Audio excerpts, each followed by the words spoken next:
Kericuhan terjadi usai 3 orang warga sipil dikabarkan tewas tertembak di Kabupaten Puncak Jaya, Provinsi Papua Tengah pada hari Selasa kemarin. Ketiga korban dilaporkan berinisial YW, SW, dan juga DW, di mana ketiganya langsung dibawa ke RSUD Mulia usai penindakan tersebut. Diketahui ketiga korban merupakan orang asli Papua. Mereka tertembak saat aparat keamanan tengah mengupayakan penindakan terhadap OPM. Akibat peristiwa itu, pada hari Rabu, rombongan masyarakat mendatangi RSUD Mulia. Masyarakat sempat bertemu dengan pihak pemerintah maupun aparat TNI Polri untuk meminta penjelasan sekaligus pertanggungjawaban. Sedangkan menurut informasi di lapangan, masyarakat menuntut aparat untuk membayar 1 miliar kepada masing-masing korban. Namun karena terjadi perdebatan, alhasil situasi semakin memanas dan terjadilah kericuan. Warga melampiaskan kemarahan dengan membakar sejumlah kendaraan, baik kendaraan roda 2 maupun roda 4. Sedangkan Kepala Humas OPS Damai Kartens 2024 Kombes Bayu Suseno mengkonfirmasi jika belum mengetahui mengenai penembakan tersebut. Obat-obat nanti habis ini, aduh tolong. Ambil air. Aduh. Senin 15 Juli kemarin, Menteri Pertahanan Prabowo Subianto yang juga Presiden terpilih 2024-2029 menyebutkan akan mengunjungi negara tetangga Papua Nugini. Kunjungan ini untuk melanjutkan hubungan baik kedua negara yang sudah berjalan di era pemerintahan Presiden Jokowi. Hal ini disampaikannya usai menerima kunjungan Perdana Menteri Papua Nugini James Marape di Kementerian Pertahanan Jakarta Pusat. Beliau datang karena saya memang selain Menteri Pertahanan saya Presiden terpilih, jadi beliau ingin kenalan gitu loh, tapi juga ingin memberi penghormatan. Saya kira ini penghormatan yang sangat baik. Saya sudah menawarkan sejak tahun lalu untuk lembaga-lembaga pendidikan di TNI terbuka untuk pemuda-pemudi dari PNG, perwira-perwira muda mereka, taruna-taruna mereka kami undang. Pokoknya kita ingin memelihara hubungan yang baik. Mereka juga punya filosofi yang sama dengan kita. Mereka ingin menghormati semua negara, semua kekuatan. Kita punya pandangan hampir sama, ya, menghormati semua negara. Kerjasama kita sangat baik dan kita harus tahu bahwa banyak sekali warga yang di perbatasan itu berada di kedua bagian dari perbatasan. Mereka sangat menghormati. Prabowo menilai di era kepemimpinan Jokowi, Indonesia membina hubungan baik dengan negara tetangga dan berharap banyak bidang kerjasama yang bisa dipererat ke depannya. Prabowo pun menganggap Papua Nugini memiliki filosofi hidup bernegara yang sama dengan Indonesia, yaitu saling menghormati semua kekuatan yang dimiliki negara masing-masing.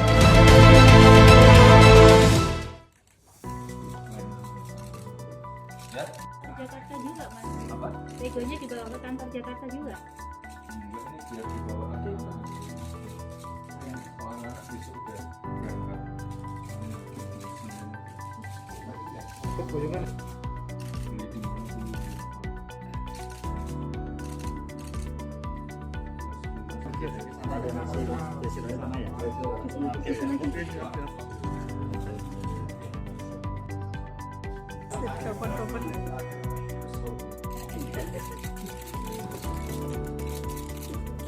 Ya, terima kasih teman-teman media, selamat sore.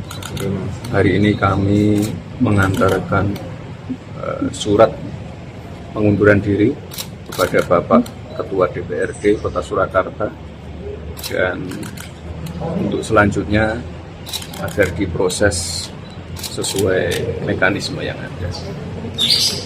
Alasan pengunduran diri apa, Mas? Apakah untuk persiapan pelantikan Wapres atau seperti apa? Ya, selain untuk persiapan pelantikan yang masih di tanggal 20 Oktober nanti, tentunya banyak hal yang harus kami persiapkan dari sekarang. Dan saya mohon doa dari teman-teman media semua, semoga semuanya dilancarkan. Saya juga terima kasih sekali lagi untuk teman-teman media. Terima kasih sudah ikut mengawal program-program pemerintah di 3 tahun terakhir ini. Terima kasih sudah menjadi teman yang baik untuk saya memberitakan hal-hal yang positif tentang perkembangan dan pembangunan Kota Solo. Saya mohon izin pamit, mohon maaf jika ada yang salah dari saya selama ini. Ya? Jakarta juga Mas. Apa? Begonya dibawa ke kantor Jakarta juga. Enggak, ini biar dibawa anak-anak. Anak-anak besok udah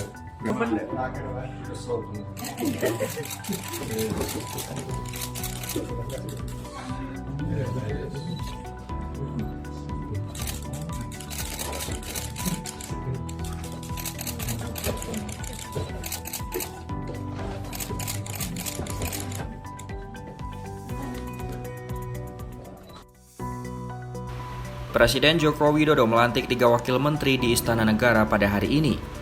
Pelantikan 3 wakil menteri Kabinet Indonesia Maju tertuang dalam keputusan Presiden nomor 45/M, yakni tentang pemberhentian dan pengangkatan wakil menteri negara Kabinet Indonesia Maju untuk sisa masa jabatan periode 2019-2024. Wakil menteri yang dilantik adalah Thomas Djiwandono sebagai wakil menteri keuangan. Diketahui Thomas merupakan keponakan dari Prabowo Subianto. Ada pula Sudaryono yang dilantik menjadi wakil menteri pertanian.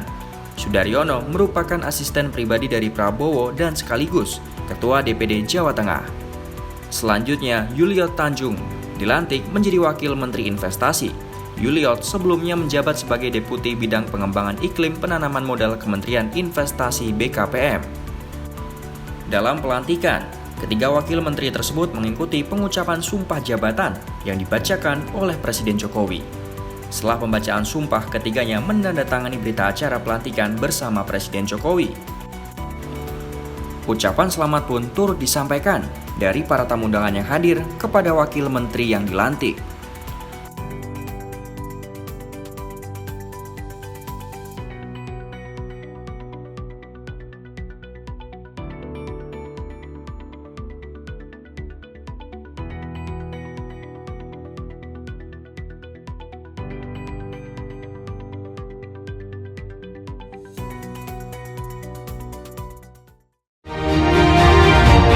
Kamis 18 Juli pagi tadi Komite Miss Universe 2024 mengumumkan national director terbaru mereka, yaitu Teuku Jordan Zaki, seorang entertainer senior yang dianggap sebagai figur yang tepat untuk mewujudkan visi dan misi dari pionir kontes kecantikan itu.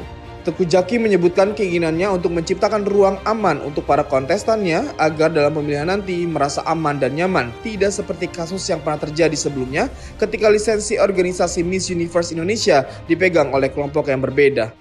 Yang pasti SOP dari tim yang bekerja, kita akan membuatkan SOP-nya itu seperti apa dan siapa yang bisa masuk ke dalam tim inti gitu. Jadi kayak misalnya ini 15 perempuan gitu kan ya. Siapa yang langsung intens ke mereka itu kita harus cari datanya, biografinya, latar belakangnya dia, itu akan saya lakukan kepada tim organizer pelaksana. Itu juga menjadi salah satu syarat kita untuk mengetahui background dan latar belakang tim yang memang langsung intens terhadap si para peserta atau kontestan ini. Itu salah satunya sebenarnya, kita ingin betul-betul menciptakan zona nyaman untuk mereka semua agar mereka merasa nyaman gitu kan. Profil-profilnya itu pasti kita akan tarik datanya dan siapa aja yang bisa ada di area tersebut, itu yang harus kita lakukan sebagai salah satu langkah agar tidak terjadi lagi hal serupa. Selanjutnya, Zaki yang akrab disapa Jordan ini juga menyampaikan jika Miss Universe Indonesia akan mengikuti aturan yang berlaku dari pihak organisasi global. Oleh karena itu, untuk batasan usia finalis harus di atas 18 tahun tanpa ada batasan ke atas. Hal ini juga berlaku untuk tinggi yang tidak memiliki batasan.